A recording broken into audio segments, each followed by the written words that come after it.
Hello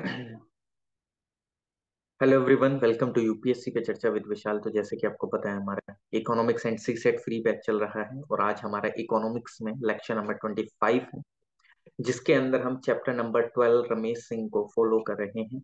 और if अगर आप कोई भी बुक अदर फॉलो कर रहे हैं तो कोई दिक्कत नहीं है, आप उसी बुक को फॉलो करते रहिए क्योंकि टॉपिक सब में सेम रहेंगे। बस थोड़ी सी लैंग्वेज का फर्क आ जाता है। आज हम जानेंगे बेसल अकॉर्ड, जो कि काफी ज्यादा परेशान करते हैं स्टूडेंट्स को, समझ में नहीं आता है। आई होप कि इस वीडियो को देखने के बाद आप कभी बेसल अकॉर्ड्स के बारे में ना भूलें। तो चलिए स्टार्ट करते हैं आज का lecture. I am sharing screen with you.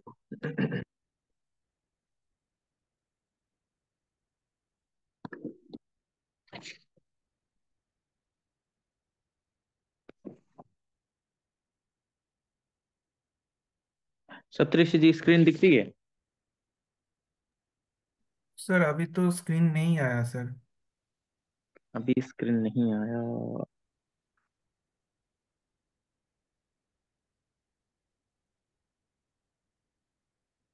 हाँ अभी अभी? आया। अभी आया सर। ठीक। चलिए, देखिए, आज हम जान रहे हैं किसके बारे में? Basel accord. ये पूरा जो लेक्चर है ये बेसल अकॉर्ड पे ही रहेगा। डजेंट मीन कि ये आधे घंटे में फिनिश हो जाए, 1 घंटे में फिनिश हो जाए, नो मैटर। बट हम बेसल अकॉर्ड को आज फिनिश कर देंगे, नो इशू। और ये एक ऐसा टॉपिक है जो कि कई बार परेशान कर देता है एस्पिरेंट्स को कि ये सर क्या चीज है, क्या भला है ये। एक गाइडलाइन हमेशा जो कि मैं देता हूँ कि मेरी राइटिंग को थोड़ा सा इग्नोर करना, क्योंकि मैं मोबाइल में लिखता हूँ। तो ये बेसल अकॉर्ड है क्या? बेसल अकॉर्ड से पहले हम कुछ डिटेल जानते हैं। डिटेल क्या जानते हैं? कि ये आया क्यों। बेसिकली मैं तो बेसल अकॉर्ड अभी स्टार्ट करके सीधे बता दूंगा, लेकिन आया क्यों ये। ठीक। अभी हम जैसे हम बैंकिंग के बारे में पढ़ रहे थे, तो मान लेते हैं कि कोई एक बैंक, ठीक, कोई भी एक बैंक है और इस बैंक के पास कितने रिस्क हो सकते हैं, आप खुद बताइए, आप खुद सोचिएगा। तो इसके पास सर 3 तरीके के रिस्क होंगे जिस टाइम पे ये लोन दे। अभी हम वही चीजें तो पढ़ रहे थे ना पिछले लेक्चर्स में, एनपीए वगैरह ये सारी चीजें। सर इसमें 3 तरीके के रिस्क कौन कौन से होते हैं? सर एक रिस्क होता है उनका क्रेडिट रिस्क। क्रेडिट रिस्क यानी कि किसी पर्सन ने लोन के फॉर्म में पैसा ले लिया है, अब वो ये क्या करेंगे, अब इनमें से कुछ कस्टमर्स ऐसे हैं जो कि इनको पैसा नहीं दे पाते हैं। ठीक है। ये एक रिस्क होता है जिसको हम क्रेडिट रिस्क बोलते हैं। एक सेकंड रिस्क आ जाता है जिसको हम मार्केट रिस्क बोलते हैं। मार्केट रिस्क क्या होता है कि मान लीजिए कि बैंक ने आप लोगों का पैसा कहीं एक अदर जगह पे इन्वेस्ट कर दिया है। देखिए, सबसे पहले तो वो लोन में दे देता है, उसके अलावा भी चीजें करता है ना, मार्केट में इन्वेस्ट कर देता है, कभी इक्विटी खरीद लेता है या कुछ भी, ए टू जेड। ठीक है। उसने मार्केट में इन्वेस्ट कर दिया, लेकिन अब वहां पे इसको काफी ज्यादा लॉस हो गया। तो ये भी एक रिस्क है, क्योंकि ये मार्केट के सिनेरियो के अकॉर्डिंग चलती है ना। इक्विटी हो गई या कुछ भी ऐसा, उसने कहीं भी इन्वेस्ट कर दिया, ठीक है, रियल एस्टेट में इन्वेस्ट कर दिया, स्टॉक्स में इन्वेस्ट कर दिया, ठीक। तो मार्केट के सिनेरियो के अकॉर्डिंग फ्लक्चुएशन काफी ज्यादा होती है इसके अंदर में, तो यहाँ पे इसको लॉस हो सकता है, ठीक। थर्ड लॉस क्या होता है, थर्ड रिस्क क्या होता है? इसको होता है operational risk. Operational risk, operational risk कैसे? कि मान लीजिए कि कोई भी चोरी हो गई बैंक के अंदर में। अब क्या होता है, चोरी वगैरह हो गई या कुछ स्कैम हो गया बैंक के साथ, तो वो जो सारा डिपॉजिटर्स का पैसा था वो तो सारा चला गया, ठीक। ये 3 तरीके के रिस्क इस बैंक पे बहुत बने रहते हैं। इफ अगर इस तरीके के रिस्क रहते हैं तो एक बहुत बड़ा डिवास्टेशन आ जाता है मार्केट में। क्या हो जाता है कि जो डिपॉजिटर्स हैं उनका पैसा उनको मिल नहीं पाता, और प्लस क्या होता है कि लोगों का जो विश्वास है वो बैंक से धीरे धीरे उठ जाता है। अब ये जो विश्वास है ये उठना बहुत एक ही गलत चीज है। अब आप बोलेंगे सर ये गलत चीज कैसे है? गलत चीज इस वजह से है क्योंकि इसकी वजह से पूरी एक इकोनॉमी चरमरा जाती है। क्यों? क्योंकि अब मान लीजिए कि हमें कोई भी एक बिजनेस खोलना है, डिपॉजिटर्स बैंक के अंदर में पैसा डिपॉजिट नहीं करेंगे क्योंकि उनको डर लग रहा है कि उनका जो पैसा है वो डूब जाएगा। क्योंकि ऑलरेडी 3 टाइप के रिस्क जो बैंक है वो झेल रही है, ठीक है। अब वो इस तरीके से रिस्क को झेल रही है तो डिपॉजिटर पैसे जमा नहीं करेंगे। अगर कोई एक बिजनेस चलाना चाह रहा है, कोई भी एक पर्सन, तो वो बिजनेस नहीं चला पाएगा। क्यों? क्योंकि उसको लोन नहीं मिलेगा। लोन बैंक क्यों नहीं दे रही है सर? लोन इसलिए नहीं दे रही है क्योंकि बैंक के पास पैसा ही नहीं आ रहा है, डिपॉजिटर पैसा ही जमा नहीं कर रहे हैं। और जब डिपॉजिटर पैसा जमा नहीं कर रहे हैं तो वो लोन कैसे दे पाएगी किसी को? और जब वो लोन ही नहीं दे पा रही है तो पूरी इकोनॉमी की खस्ता हालत हो जाएगी। अब इन सारे रिस्क को टैकल आउट करने के लिए वो इस तरीके के अकोर्ड्स वगैरह लेके आई। अब ये है क्या क्या नहीं वो हम आपको बताते हैं। देखिए बेसिकली अब ये जो बेसल है, ये एक बेसल एक जगह का नाम है, ठीक है, अगर आप देखेंगे तो ये बेसल क्या है, ये बेसल एक जगह है। कहाँ पर जगह है, ये कमेंट सेक्शन में आप जितने भी मतलब व्यूअर्स हैं, यूट्यूब व्यूअर्स हैं, वो एक बार मुझे मेंशन भी कर देंगे। ये स्विट्जरलैंड के अंदर में जगह है, स्विट्जरलैंड के अंदर में बेसल, स्विट्जरलैंड के अंदर में। तो ये वहां पर ये एक जगह है जिसकी वजह से इसका नाम हम देख पाते हैं कि इसका नाम बेसल पड़ा। ठीक है, ओके। अब इसमें वो क्या क्या करता है, क्या क्या नहीं करता है, थोड़ा सा इसके पीछे की हिस्ट्री भी बता देते हैं हल्का सा। ठीक। अब उसने क्या करा, ये जो था, ये जो स्विट्जरलैंड में ये एक BIS है, bank for international settlement. Switzerland के अंदर बेसल के अंदर में bank for bank for international, international, ठीक है, शॉर्ट फॉर्म लिख दिया, इंटरनेशनल सेटलमेंट करके है।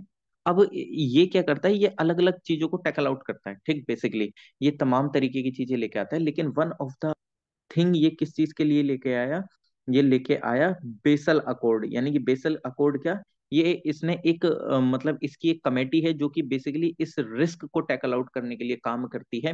ठीक है, स्विट्जरलैंड के अंदर में बैंक फॉर इंटरनेशनल सेटलमेंट है, जो कि अदर अदर जितने भी ऑल ओवर द वर्ल्ड जितने भी सेंट्रल बैंक है, जैसे हमारे भारत की सेंट्रल बैंक क्या है, वो है RBI।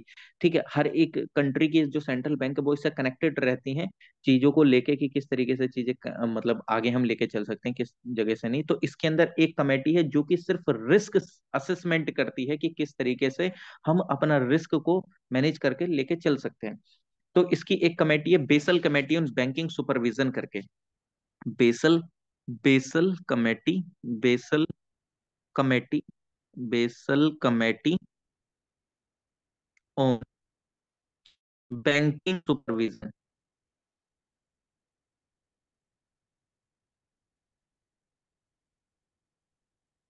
ऑन। सप्तऋषि जी आवाज आ रही है मेरी और स्क्रीन विजिबल है? Yes sir, yes sir. On banking supervision,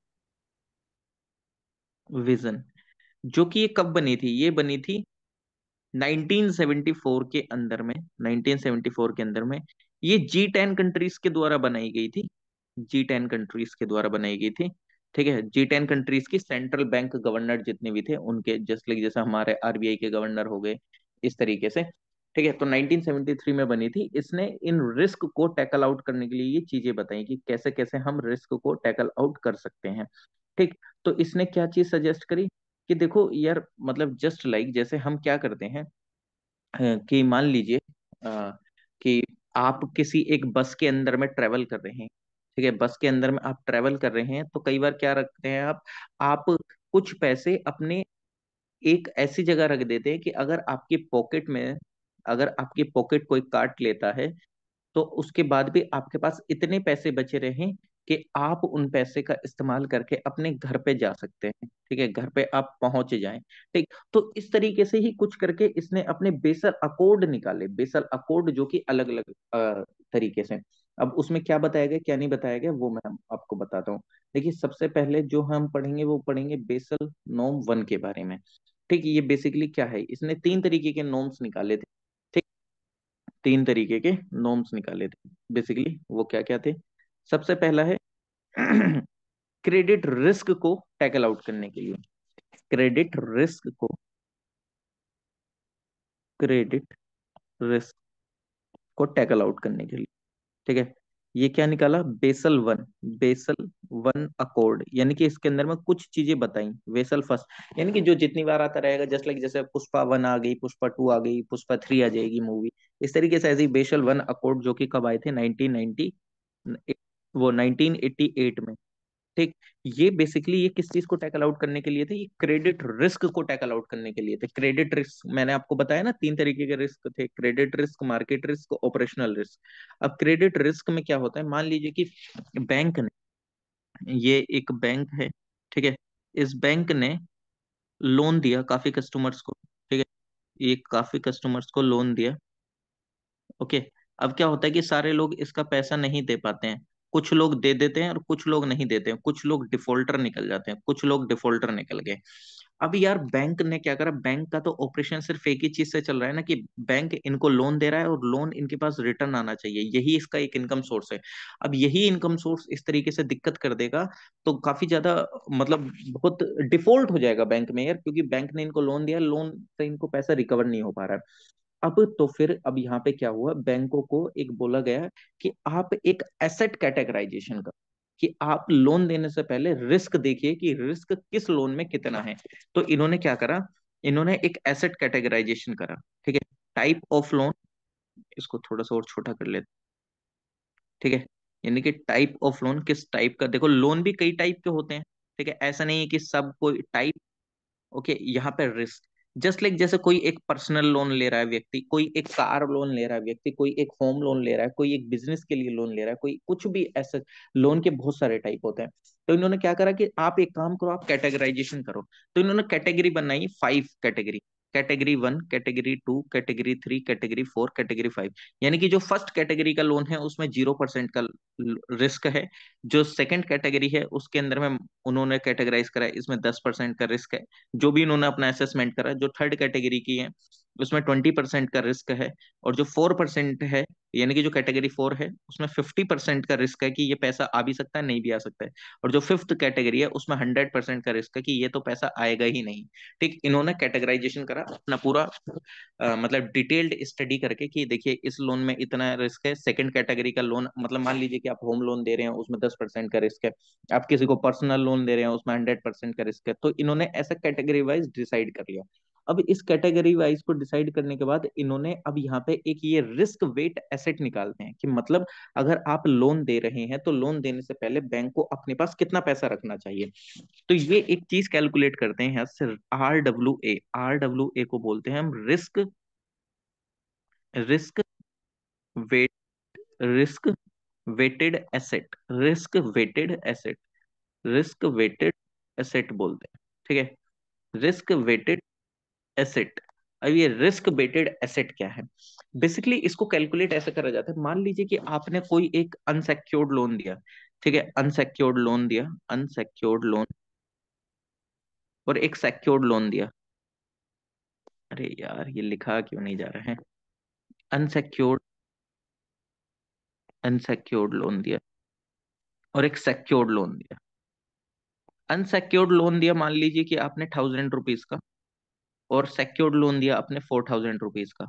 unsecured loan में आपके पास रिस्क है 50% का, कि भाई साहब ये रिस्क मुझे नहीं पता, ये 1000 रुपए का जो लोन दिया है मैंने, ये मेरे को वापस आएगा कि नहीं आएगा।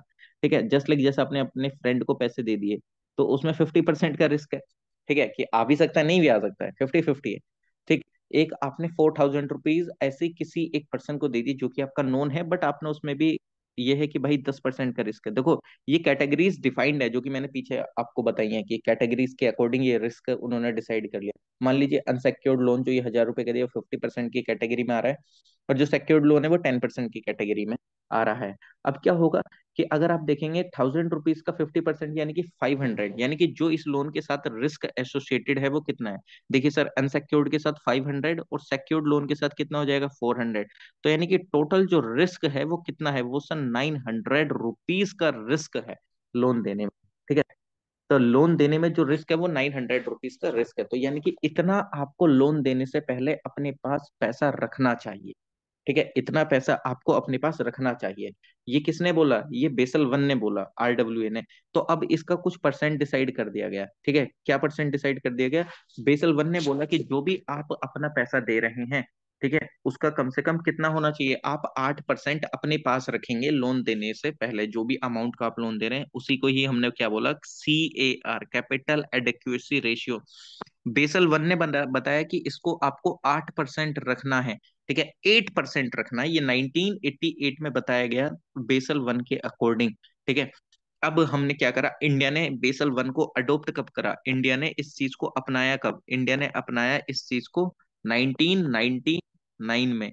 ठीक है, 1999 में अपनाया। और आरबीआई ने क्या करा, देखो बेसल 1 ने रिकमेंड करा कि 8% रखना है, लेकिन आरबीआई ने एक और परसेंट एक्स्ट्रा ज्यादा बोला कि देखो आपने 8% सजेस्ट करा है, हम फिर भी हम 9% रखेंगे, जिससे कि हम लॉस को और अच्छे से कवर कर पाए। ठीक, तो ये ध्यान रख लेना, यानी कि एक मिनिमम कैपिटल रिक्वायरमेंट है एक तरीके से। ठीक, अब इसमें भी काफी चीजें और, ठीक है, ये तो आपको समझ में आ गया कि ये कैसे कैपिटल एडिक्वेसी रेशियो बेसिकली ये कि 8% आपको सजेस्ट कर दिया, इतना आपको रखना है।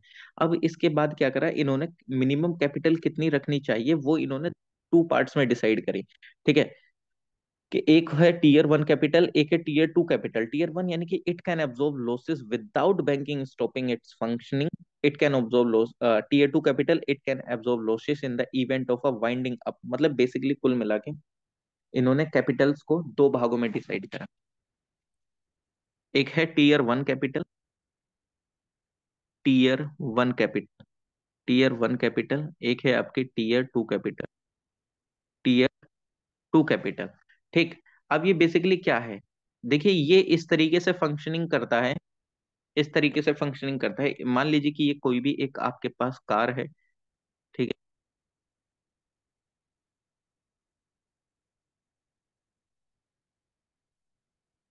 सप्तऋषि जी कार सही बनी है कि नहीं बनी है? सर एकदम सर, फर्स्ट क्लास। अब कार से आप कहीं जा रहे हैं, इसके आगे एक वो लगा हुआ होता है, मतलब यार मेरे को ध्यान नहीं आ रहा, कुछ एक मतलब वो लोहे का नहीं लगवा लेते हम गाड़ी के बम्पर के पास, जिससे कि गाड़ी अगर कहीं पे हल्की वो टच होती है तो वो जो बम्पर है वो बचा रहे, लोहे का हम कुछ इस तरीके से सिक्योरिटी लगवा देते हैं इसके आगे कई बार गाड़ियों में, है कि नहीं? ठीक। अब देखिए, अब मान लीजिए ये किस लिए लगवाया कि अगर बीच में कोई स्टोन वगैरह आ जाए, कोई पत्थर आ जाए बड़ा सा, तो ये एकदम से इतना ज्यादा इम्पैक्ट नहीं करेगा। अगर पत्थर आ गया, ठीक है, स्टोन वगैरह आ गया, तो ये जो लोहे का आगे लगा हुआ है ये इसको हटा देगा। लेकिन ये है हमारा टीयर वन लॉस, ये है टीयर वन का रिस्क। यानी कि इफ अगर कोई पत्थर वगैरह आ गया साथ में सामने, तो ये जो आगे जो लगा हुआ है ये आयरन का, ये इसको हटा देगा, इससे कुछ ज्यादा इम्पैक्ट गाड़ी को नहीं पड़ेगा। लेकिन अगर कोई बहुत तेजी के साथ एक्सीडेंट हो जाए गाड़ी के साथ, तो क्या होगा, आपकी गाड़ी के अंदर जो एयर बैग्स लगे हैं वो एकदम से ओपन हो जाते हैं, और एयर बैग्स क्या करते हैं आपकी, एक तरीके से वो टीयर टू सिक्योरिटी है, ठीक है। लेकिन इसमें आप दो चीजें ऑब्जर्व करेंगे, देखिए, जैसे ही एक्सीडेंट हुआ आपके एयरबैग खुल गए, लेकिन गाड़ी पूरी तरीके से खत्म हो चुकी है, अब उस गाड़ी को आप चला के नहीं लेके जा सकते हैं। टीयर वन यानी कि आपको स्टोन आपके सामने दिखा, वो स्टोन हट जाएगा, कोई दिक्कत नहीं है, लेकिन आपकी गाड़ी आपके घर जा सकती है इजीली। तो यानी कि ये जो आयरन का जो आगे सिक्योरिटी सा लगा हुआ है ये टीयर वन है, और वहीं पे टू यानी कि ये जो एयर बैग है। लेकिन दोनों में सिनेरियो डिफरेंस हो रहा है कि टीयर वन वाली सिक्योरिटी के साथ आप घर जा सकते हैं, लेकिन टीयर टू के साथ क्या होगा, गाड़ी पूरी खराब हो जाएगी, डैमेज हो जाएगी, आप घर नहीं जा सकते हैं। तो सेम यही, कि टीयर वन और टीयर टू कैपिटल डिसाइड करेगी कि ये जो है टीयर वन कैपिटल है, कि जो एक ऐसी कैपिटल जो कि आपको पूरी तरीके से सिक्योर करके रख रही है, और इसी पे लोगों का सबसे मतलब जस्ट लाइक कि यही एक ऐसी चीज है जो कि आपको ध्वस्त होने से बचा सकती है, यानी कि आपका बेसिकली आपके फेल्योर होने से आपको बचा सकती है। ठीक। यानी कि ये सबसे ज्यादा लिक्विड अमाउंट होता है, यानी कि जो कि बैंक के पास ऐसा होता है कि अगर कोई भी रिस्क आए ये इजीली उसको टैकल कर सकती है, इसके अंदर वो अमाउंट है। ठीक। और लेकिन टीयर टू के अंदर क्या है कि अगर कुछ भी एज सच एकदम बहुत तरीके से दिक्कत हो गई, तो टीयर टू के अंदर चाहे कितनी भी चीज हो वो थोड़ा सा आपको सिक्योर तो कर लेगा, लेकिन बैंक पूरी तरीके से ध्वस्त हो जाएगी, बैंक का एकदम पूरी तरीके से खात्मा हो जाएगा। ठीक। तो इसलिए जो लोग मतलब जो आरबीआई है वो मैक्सिमम रिलाय करती है टीयर वन कैपिटल पे, कि जो भी आपने पैसा रख रखा है, चाहे वो आपने कैश में रख रखा हो, एसेट में रख रखा हो, या किसी भी चीज में रख रखा हो, ठीक है। और ये जो टीयर टू कैपिटल रहती है इसके अंदर जो भी आपने रिजर्व करके रखा है वो एक तरीके से एक अनडिस्क्लोज्ड होता है, मतलब आपका सबसे ज्यादा भरोसा है टीयर वन कैपिटल पे, क्योंकि इसके अंदर में लिक्विड कैश रहता है, एसएलआर के एसेट्स रहते हैं, और इसमें जो कितना पैसा आप रख रहे हैं वो भी सब लोगों को पता रहता है, आरबीआई को भी पता रहता है। तो आरबीआई भी इसी पे रिलाई करते हैं कि भाई साहब हमको टीयर वन पे ज्यादा भरोसा है, टीयर टू पे हमें नहीं भरोसा, आपने कितना पैसा उसके अंदर में रख रखा है, कितना नहीं रख रखा है, ये तो आप ही डिसाइड करो। ठीक है। अब क्या होता है इसके अलावा क्या होता है, देखो क्रेडिट रिस्क तो इन्होंने ऐसे करके मैनेज कर लिया। अब क्या होता है, बेसल टू नॉर्म्स आते हैं। बेसल टू नॉर्म्स क्यों आते हैं? बेसल टू नॉर्म्स आते हैं 2004 के अंदर में। Basel Basel second accord, Basel second accord, ये आते हैं 2004 के अंदर में। ये कोई एक बैंक है। अब क्या होता है बेसिकली, ये जो बैंक है मैंने आपको बताया क्रेडिट रिस्क तो मैनेज हो गया। अब आता है मार्केट रिस्क। मार्केट रिस्क कैसे, कि मार्केट में उन्होंने पैसा लगाया, मार्केट ध्वस्त हो गई, तो भाई अब आप कैसे लेके चलेंगे, तो इसमें मार्केट रिस्क को क्या करने के लिए, मार्केट रिस्क को टैकल आउट करने के लिए उन्होंने चीजें बताई कि भाई साहब आपको क्या करना चाहिए, कि आपको मार्केट के सिनेरियो को भी साथ में लेके चलना चाहिए, यानी कि आपको फोकस करना चाहिए किस पे। इन्होंने यहाँ पे दो तीन चीजें बताई, यहाँ पे दो तीन चीजें क्या बताई, कि मार्केट के डिसिप्लिन पे आप फोकस रखो कि किस तरीके से मार्केट में चीजें चल रही हैं, मार्केट के डिसिप्लिन पे। ठीक है, उसी हिसाब से आप चीजों को DISCIPALIN ही होता है ये स्पेलिंग, मैंने कैसे ये, अच्छा मोबाइल में लिख रहे तो इस वजह से गलत हो जाती है, DISCIPLIN, डिसिप्लिन। तो यानी कि मार्केट का डिसिप्लिन देखो किस तरीके से चीजें वहां चल रही हैं, उसके हिसाब से आप चीजों को इन्वेस्ट करो। सुपरवाइजरी रिव्यू करो, यानी कि वहां पे मार्केट के सिनेरियो को अच्छी तरीके से सुपरवाइज करो कि हाँ आपने अगर यहाँ पे इतना पैसा लगाया तो उसका सिनेरियो क्या चल रहा है क्या नहीं चल रहा है। ठीक, उसके लिए थोड़ा सा इन्होंने चीजें बताई। ये कब आया था, ये आया था 2004 के अंदर। ठीक है, दो तीन तरीके के रिस्क बताए थे मैंने आपको। क्रेडिट रिस्क बेसल वन में टैकल आउट हो गया, सेकंड यानी कि मार्केट रिस्क। ठीक है, मार्केट रिस्क यानी कि ये बेसल नोम सेकंड आए थे, बेसल सेकंड अकॉर्ड। अब आता है इसके अलावा basal three accord. Basal three जो आता है वो क्या बोलता है इनको, वो बोलता है कि यार देखो ये जो तुमने मार्केट रिस्क आप लेके, मार्केट रिस्क हमने आपको बेसल सेकंड में बताए थे, आप उनको अच्छे से कर नहीं पा रहे हैं। ठीक है, हम आपको और भी चीजें इसमें रिकमेंड करते हैं, आपको और भी क्या करना चाहिए। इन्होंने क्या करा, इन्होंने टीयर तीन कैपिटल में डिसाइड कर दिया। ठीक है, मतलब इनको ये लगा कि यार आप जो है वो चीजें अच्छे से फॉलो नहीं कर पा रहे हैं, आपको हम और भी चीजें बताते हैं कि आपको और कितना कितना पैसा रखना चाहिए अलग अलग जगहों में। ठीक, मार्केट रिस्क इतना ज्यादा हो जा रहा है, प्लस ऑपरेशनल रिस्क भी इतना ज्यादा हो जा रहा है, आप उन सब चीजों को टैकल आउट नहीं कर पा रहे हैं। तो अब हम आपको बताते हैं आपको कितना पैसा कहाँ कहाँ और भी रखना चाहिए। ठीक, तो इन्होंने तीन तरीके की कैपिटल बना दी। एक टीयर वन हो गया, टीयर वन तो था ही, टीयर टू, ठीक है, टीयर टू और टीयर थ्री कैपिटल। यानी कि कुल मिला के इसके अंदर कितना पैसा आपको रखना है ये तो हमने देख ही लिया, टीयर टू में कितना रखना है। टीयर थ्री एक अलग से और कैपिटल बना दिया कि आपको और इसके अलावा भी और भी पैसा कहाँ रखना चाहिए। ठीक, तो इन्होंने काफी सारी टर्म्स दी, जैसे LCR इतना होना चाहिए, NSFR करके इन्होंने टर्म दी कि इतना पैसा ये तब रखना चाहिए, CCB करके रख रख दिया। एक आपको उसने एक ट्रिपल CB करके दे दिया, ट्रिपल CB। ये कुछ नहीं है, ये सिर्फ भारी भरकम टर्म्स लग रही हैं, लेकिन इनमें ऐसा कुछ खास नहीं है। ये सिर्फ ये है कि जिस टाइम पे आप लोन दे रहे हैं, कुछ भी दे रहे हैं, या अपनी बैंक का ऑपरेशनल रिस्क है आपको, तो आप उस टाइम पे और भी कितना कितना पैसा अपने पास बचा के रख सकते हैं। ठीक है, लोन देने से पहले या कोई भी अगर रिस्क आता है उसको टैकल आउट करने के लिए। ठीक, तो सबसे पहले LCR बताया गया। LCR यानी कि होता है कि LCR यानी कि liquidity coverage ratio, liquidity coverage ratio, liquidity coverage ratio, coverage coverage ratio, liquidity coverage ratio. Basically इसके अंदर में उसने क्या बोला कि भाई साहब LCR का एक फॉर्मूला है, मतलब सिंपल इतना सा ध्यान रख लो, ये कुछ ना कुछ पैसा अमाउंट रखने के लिए बोल रहे हैं, जिससे कि आपका 30 डेज का जो रिस्क है एटलीस्ट, मतलब 30 डेज का नहीं, मतलब जस्ट लाइक देखो, चलो पहले मैं लिख देता, HQLA डिवाइडेड बाय HQLA। ये भारी भरकम टर्म्स है और कुछ है नहीं इनमें खास, इतना UPSC भी नहीं पूछता है, बट ठीक है, हम, हमारा बताने का काम है, हम बताएंगे। Net cash flow of 30 days, net cash flow of 30 days into 100। देखो ये बोलता है कि ये जो लिक्विडिटी कवरेज रेशियो है इसके अंदर में आप कितना पैसा रखेंगे। HQLA से यानी कि हाई क्वालिटी लिक्विड एसेट, जो कि सरवाइव करने के लिए जरूरी होता है लास्ट, मतलब to survive an acute stress scenario lasting 30 days.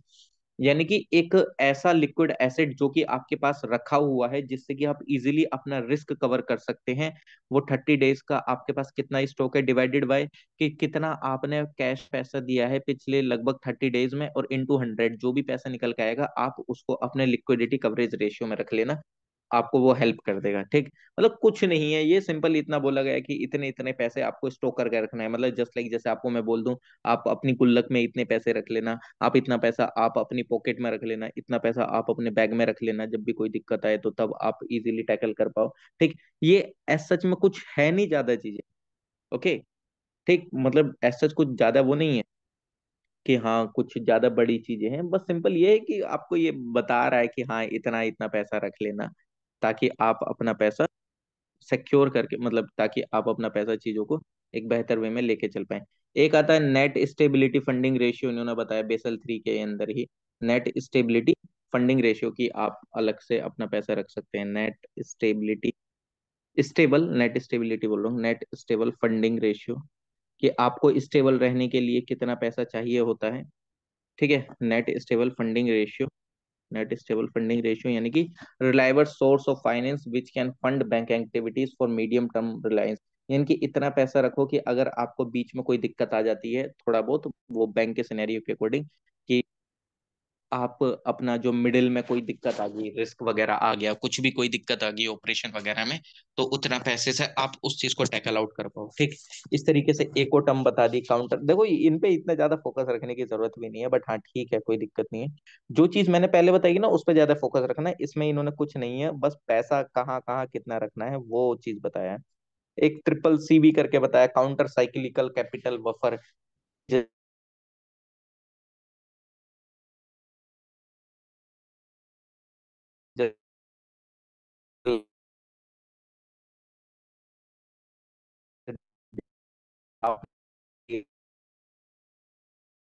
बोला कि जिस टाइम पे आपके पास काफी ज्यादा पैसा आ जाए तो आप एक अलग से सेविंग करके डाल दो, और जब भी आपको जरूरत पड़े उसमें से निकाल लो।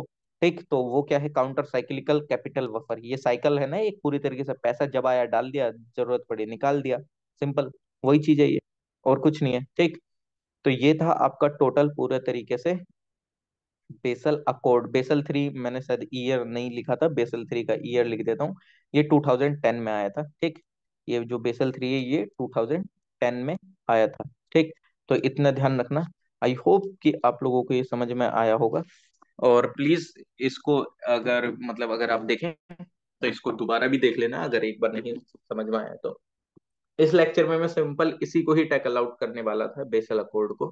ठीक, ज्यादा कुछ नहीं, क्योंकि ये अगर मैं और भी कुछ इसमें ऐड ऑन कर दूंगा तो आप लोग कंफ्यूज हो जाते, तो इसलिए मैंने सोचा है कि ये जो कुछ टॉपिक्स हैं, आपने देखा होगा प्रीवियस 2-3 वीडियोस में मैं सिर्फ सिंगल सिंगल टॉपिक क्या कर रहा हूँ, ले रहा हूँ, वो सिर्फ एक ही कारण है, क्योंकि ये कुछ बैंकिंग के ऐसे टॉपिक है कि अगर मैं एक ही साथ लिंकेज करके पढ़ा दूं तो आपका थोड़ा सा होसपोस हो जाएगा दिमाग जो है। ठीक, तो इसलिए अभी ये लास्ट टॉपिक था जो कि इस तरीके से बताया मैंने, बेसल अकॉर्ड। बाकी फुल फुल लेक्चर लेके चलूंगा अब मैं दोबारा से। ओके, तो इफ अगर कोई भी डाउट है तो प्लीज आप कमेंट सेक्शन में कमेंट कर दीजिएगा। बाकी आप डिस्क्रिप्शन में दिए गए लिंक से आप ग्रुप ज्वाइन कर सकते हैं अगर कुछ भी कोई भी डाउट आता है। तो थैंक यू सो मच, मिलते हैं आप लोगों से नेक्स्ट वीडियो।